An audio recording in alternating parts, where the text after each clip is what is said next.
We just got our hands on a copy of A Gest for Robin Hood by GMT Games. It's one of their Irregular Conflicts Series. We're going to take a few minutes and unbox it here for you on Legendary Tactics.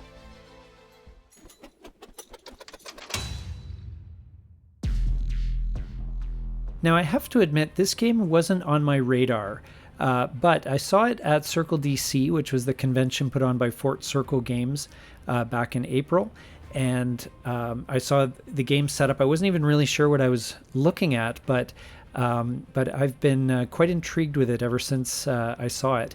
And what you have really, it's a simplified coin game. So if you're someone who enjoys coin, this is a great opportunity for you to introduce the system to friends and family that may be lighter gamers. Maybe it's something that they're a bit intimidated by.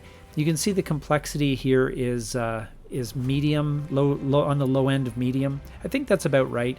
It's not the simplest game you'll play, but it's not too hard to learn. I taught my 13-year-old son, and we've had a blast with it so far. The rules are pretty light overall, but they look denser than they actually are. And certainly, if you do have experience with the coin series before, this is very easy to pick up. So that's no problem. I think it's also an opportunity for those of you who have never tried coin, but you'd like to see what it's all about, see what the fuss is all about. I think it's a great way to learn the series and to get into it.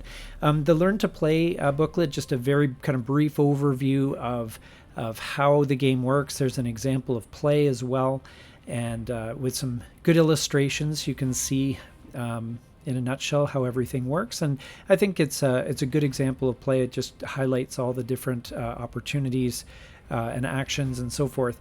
There's a poem in the back, one of the original poems about Robin Hood, which I thought was a nice touch. And then we have the sort of the designer's notes and more info about each of the cards and so forth. Including a little bit about the coin series in the playbook and how that works.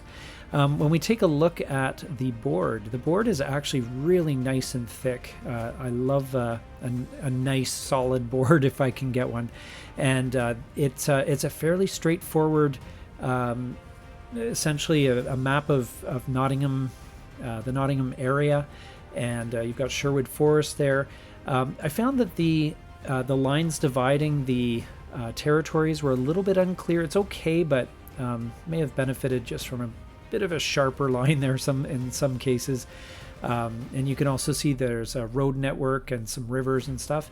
There's only a few counters, most of it being shillings. And the player aids, there's some screens. This is a game which does have some deception in it. You're going to need to bluff and try and trick the other player, and that's why it's not suitable for solitaire play, and there's no bot in this one, or is there likely to be one, because of all the bluffing. And then you've got the player aids here, which has the setup, even some strategy tips for new players, which I think is great just to get them into it. One of the hardest things about coin, I find, is in general is you understand how everything works, but you can't figure out how to get done what you want to get done. And so that can be a challenge. The event cards have a really neat aesthetic. It's very Old English, I guess you could say. Now there is one deck. This is the Traveler deck.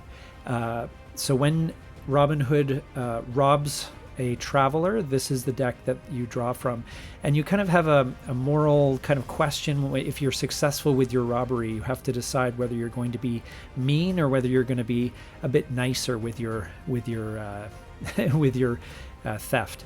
And this is the main deck of events.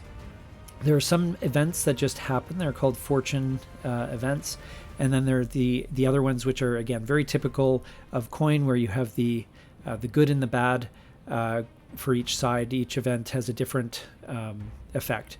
And then there's a couple dice, and this is to make the robbing mechanic a little bit more random, so it's not quite as guaranteed if you decide to rob a traveler or what have you. One die is for use in the forests, and one is for use in the open, and also depending on the posture of this area you're in.